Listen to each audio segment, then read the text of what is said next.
Uns 3 anos atrás eu tive a sorte de topar com um livro formidável, desses que entram para a sua coleção dos preferidos da vida imediatamente.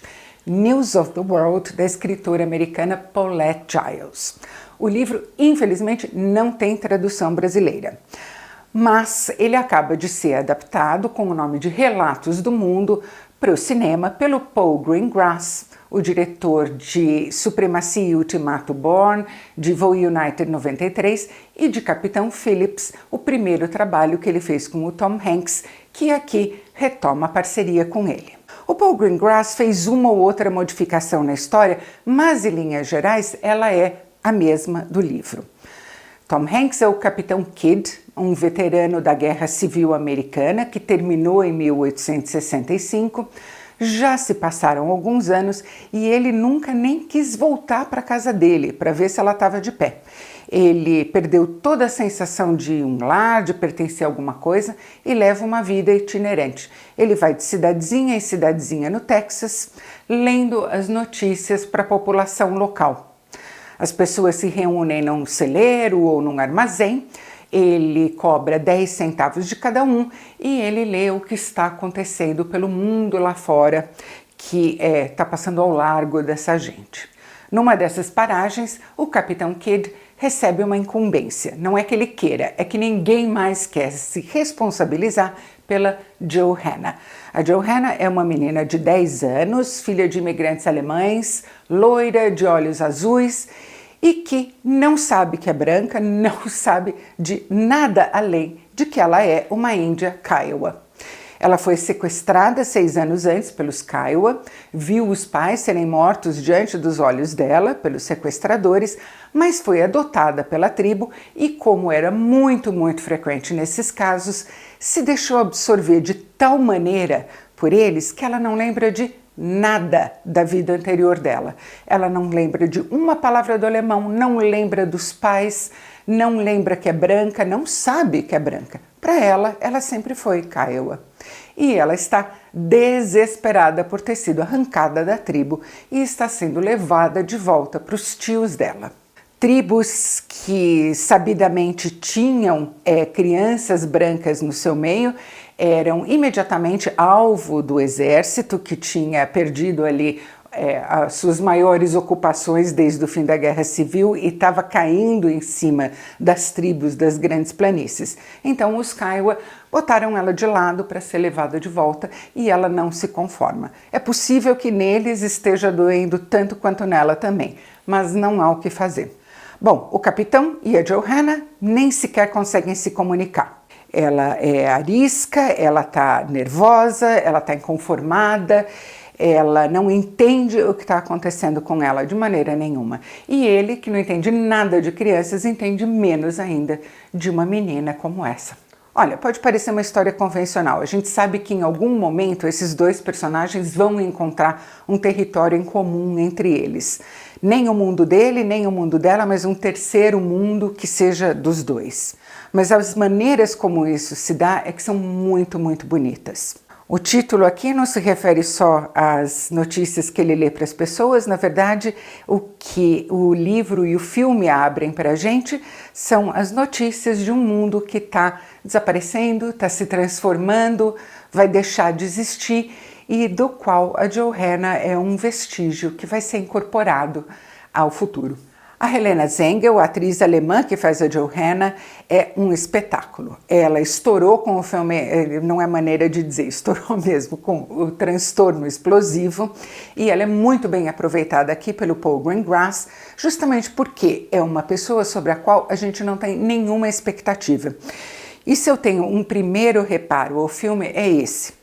A atuação do Tom Hanks é muito bonita, muito discreta, mas a gente já tem 1000 opiniões formadas sobre o Tom Hanks. A gente olha para ele e a gente pensa, cara legal, cara direito, vai fazer o que é certo, vai procurar proteger a menina, vai procurar uma amizade com ela. Eu queria não ter essas expectativas em relação a um ator, porque eu acho que elas são importantes para a história. Eu preferia aqui um ator completamente desconhecido. Mas o cinema tem a lógica dele e talvez não fosse possível financiar o filme sem um nome como o do Tom Hanks atrelado ao projeto. Eu acho que isso tira um pouco da história, por causa das expectativas que a gente tem em relação a ele. E eu acho que a outra coisa é que, talvez até pela presença dele, tão amigável, tão afável sempre, o filme tenha ficado mais suave do que deveria. O livro é muito áspero, é muito cortante, é muito poético, muito bonito, mas é também rude. A gente não sabe exatamente o que vai acontecer com essas pessoas, a gente não sabe se tem algo possível para elas no mundo em que elas estão.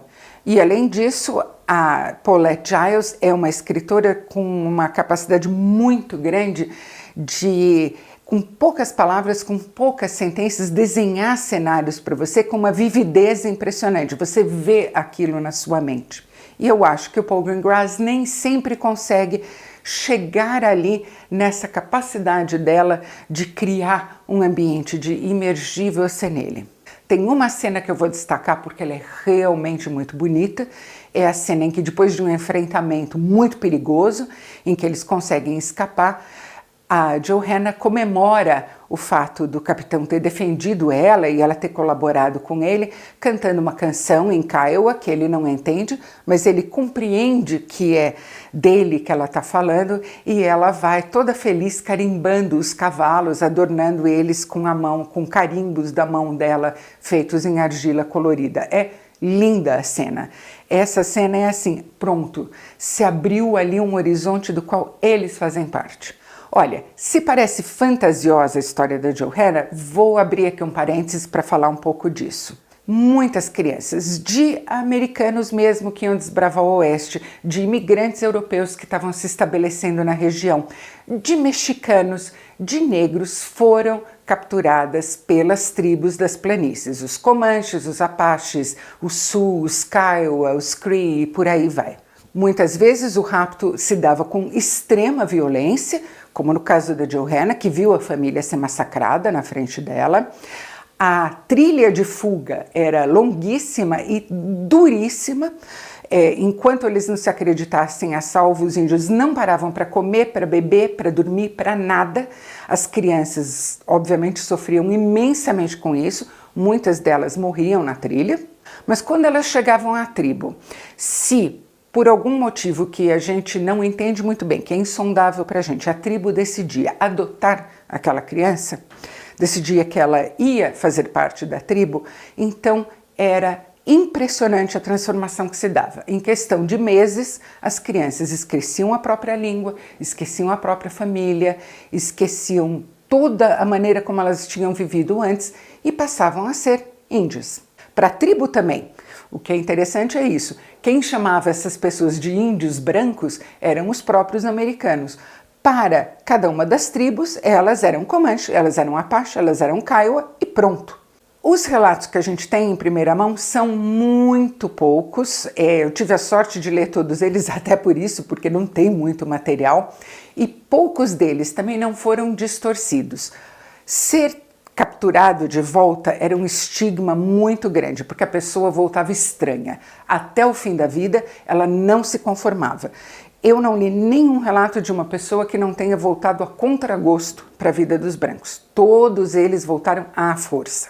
A maior parte jamais se adaptou de novo. Alguns distorceram a própria história para fugir um pouco do estigma. É o caso de uma mulher muito famosa, a Olive Oatman, uma Mormon que teve todo o clã dela massacrado, foi levada primeiro pelos Comanches e depois dada para os índios Mojave, e ela é a primeira mulher de que se tem notícia a ter uma tatuagem tribal no rosto.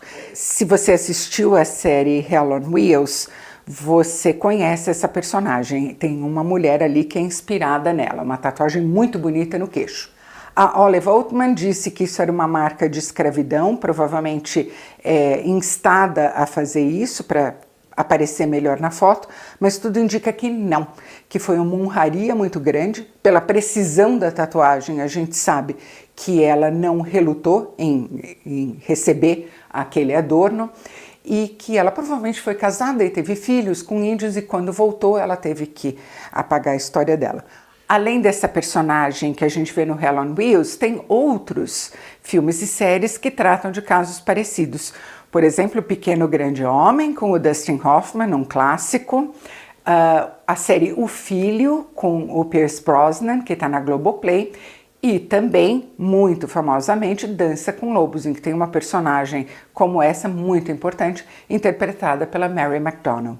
Mas tem outros que contaram as coisas como eles queriam. Por exemplo, o Herman Lehman, um sujeito muito famoso, justamente por ter assumido que ele viveu com os Comanches e depois com os Apaches, ele se considerava Apache, lutou do lado deles contra os brancos em batalhas importantes, nunca se conformou de ter sido devolvido ao mundo dos brancos e o mundo dos brancos nunca soube o que fazer com ele também.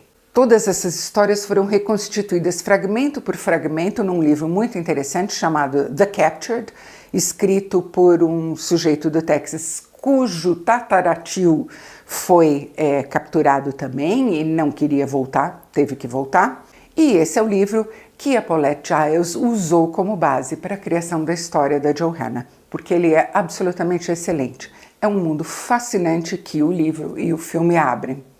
Por mais que eu tenha um reparo ou outro, então, vou dizer, é porque eu amo o livro e eu nunca ia ficar 100% feliz com nada que alguém fizesse com ele.